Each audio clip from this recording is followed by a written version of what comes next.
નમસ્કાર, આઝાદ મીડિયા લાઈવમાં આપનું સ્વાગત છે। ગુજરાતનું એકમાત્ર એવું ગામ કે જે દરિયાની વચ્ચે વસેલું છે। અમરેલી જિલ્લાના જાફરાબાદ તાલુકામાં આવેલું શિયાળબેટ ગામ 10,000થી વધુની વસ્તી ધરાવે છે। ત્યારે આ ગામની મુલાકાતે આઝાદ મીડિયા લાઈવના પ્રતિનિધિ પહોંચ્યા હતા। જુઓ અમારા પ્રતિનિધિનો આ ખાસ ગ્રાઉન્ડ રિપોર્ટ। આ છે ગુજરાતનું એકમાત્ર દરિયા વચ્ચે આવેલો ટાપુ શિયાળબેટ। આજે લોકસભાની ચૂંટણીને લઈને અમારા પ્રતિનિધિ શિયાળબેટ ટાપુ પર પહોંચ્યા। શિયાળબેટ ટાપુ પર 10,000ની વસ્તી ધરાવતું આખું ગામ છે, પરંતુ આ ગામમાં હાલ માત્ર 2,000 વ્યક્તિઓ જ રહે છે, જ્યારે 75થી 80% શિયાળબેટ માનવ વસાહતના સ્થાનિકો માઇગ્રેશન કરીને રોજીરોટી માટે સ્થળાંતર કરી ચૂક્યા છે। આ ગામ આખું ખાલીખમ જોવા મળી રહ્યું છે, જ્યારે શિયાળબેટ ગામમાં જાણે કર્ફ્યુ હોય તેવો માહોલ જોવા મળ્યો હતો, જેનું મુખ્ય કારણ રોજગારી છે। 75થી 80%ની વસ્તી આજુબાજુના ગામોમાં કે અન્ય શહેરોમાં રોજગારી માટે વસવાટ કરવા નીકળી ગઈ છે। મોટાભાગના ઘરોમાં અલીઘડી તાળા લટકી રહ્યા છે।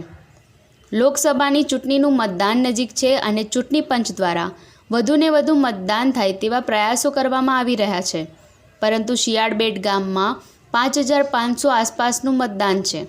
હાલ માત્ર 500થી 700 મતદાતાઓ જે નિવૃત્ત થઈને જીવન નિર્વાહ કરતા લોકો છે તે જ શિયાળબેટમાં જોવા મળ્યા, જ્યારે અન્ય લોકો રોજગારી માટે સ્થળાંતર કરીને અન્ય શહેરોમાં ખેતી, માછીમારી કે મજૂરી કામે ઘરોને તાળા મારીને ચાલ્યા ગયા હોવાનું સ્થાનિક વયોવૃદ્ધોએ જણાવ્યું હતું। અમારા ગામની વસ્તી અંદાજે 12,000થી 13,000 છે અને અમારા ગામનું મતદાન છે 5,500। ખાસ કરીને જોઈએ તો અહીંથી લોકો સ્થળાંતર થઈ જાય છે મજૂરી કામ માટે। કોઈ જાફરાબાદ વયા જાય, કોઈ ખેતીવાડીના આજુબાજુના ગામડે વયા જાય। ખાસ કરીને આપણે જોઈએ તો અત્યારે સ્થાનિક રીતે શિયાળબેટની અંદર માણસો રહેવાવાળા અત્યારે 1,500થી 2,000 માણસો રહે છે, અને આમ સ્થાનિક અત્યારે આમ ખાલી શિયાળબેટનું આપણે વોટિંગની ગણતરી કરીએ તો 500 જેવું થાય। બાકીના જે મતદારો છે એ સ્થાનિક રીતે સ્થળાંતર થઈ જાય છે, જાફરાબાદ છે, કોઈ આજુબાજુના ગામમાં મજૂરી કામ માટે સ્થળાંતર થઈ જાય છે।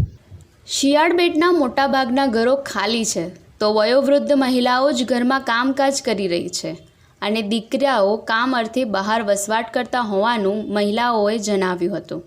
જીવનના અંતિમ સફરમાં રહેલા વૃદ્ધ માતાની આંખોમાં વિકાસની ઝાંખપ સ્પષ્ટ નજરે પડતી હતી, જ્યારે સ્થાનિક અગ્રણીઓએ શિયાળબેટમાં લાઇટ, પાણી, રોડ, રસ્તા સહિતની સુવિધાઓની વાત કરી હતી।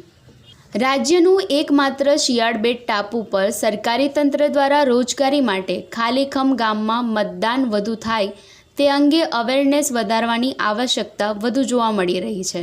ત્યારે આ વિસ્તારના એક સમયના ધારાસભ્ય તરીકે રહેલા અને હાલ ભાજપના નેતા અમરીશ ડેર શું કહી રહ્યા છે તે સાંભળો। લોકશાહીની અંદર મતદાન ખૂબ જરૂરી છે।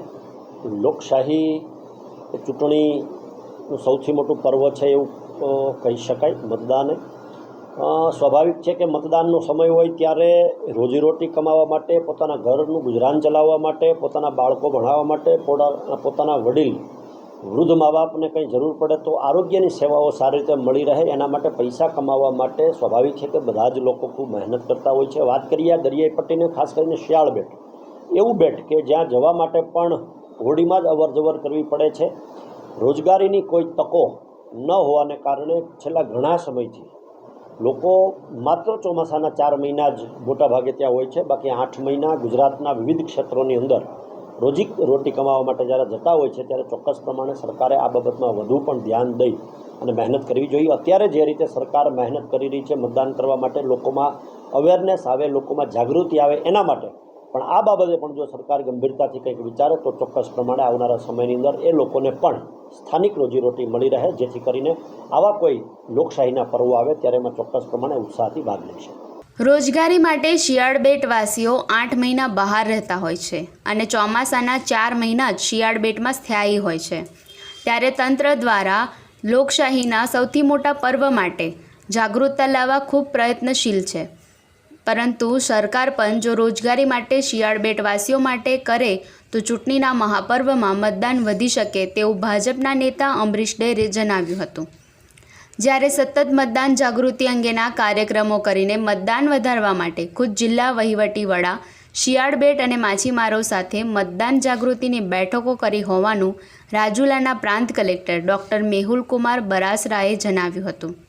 માનનીય કલેક્ટર સાહેબ અમરેલી તથા જિલ્લા વિકાસ અધિકારી સાહેબ અમરેલીના માર્ગદર્શન હેઠળ જ્યારથી ચૂંટણી પ્રક્રિયા જાહેર થઈ છે ત્યારથી સતત ટર્નઆઉટ ઇમ્પ્લિમેન્ટેશન પ્લાન અંતર્ગત મતદાન જાગૃતિ વધે અને આગામી લોકસભા ચૂંટણીમાં વધુમાં વધુ લોકો મતદાન કરે એ માટે દરેક ગામમાં જાહેર કાર્યક્રમોનું આયોજન કરવામાં આવેલું છે. ચુનાવ પાઠશાળા તરીકે જે ઓળખાય છે, જેમાં બૂથ લેવલ પર BLO, શિક્ષક અને ગામના સસ્તા અનાજના દુકાનદાર, MDM સંચાલક તેમજ અન્ય ભાઈઓ તથા બહેનોને બોલાવી એક ચુનાવી પાઠશાળાનું આયોજન કરી તમામ લોકોને મતદાન જાગૃતિ માટે મતદાન કરવા માટે અપીલ કરવામાં આવે છે.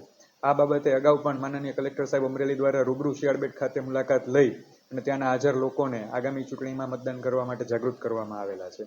આ સિવાય 2 દિવસ અગાઉ ફિશરમેન્સ વોચ ગ્રુપની બેઠક જાફરાબાદ ખાતે યોજાયેલી હતી. તેમાં પણ મેં પોતે હાજરી આપી અને માછીમાર એસોસિએશનના પ્રતિનિધિઓને 7 તારીખે તમામ માછીમારો પોતાની બોટ બંધ રાખીને પણ મતદાનની પ્રક્રિયામાં ભાગ લે એ માટે અપીલ કરેલી છે. આદર્શ આચાર સંહિતા અમલીકરણ વચ્ચે મતદાન વધુ થાય તેવા તંત્રના પ્રયાસો છે, પરંતુ ગુજરાતના એકમાત્ર દરિયા વચ્ચે આવેલા ટાપુ શિયાળ બેટ પર રોજગારીનો ગંભીર પ્રશ્ન છે.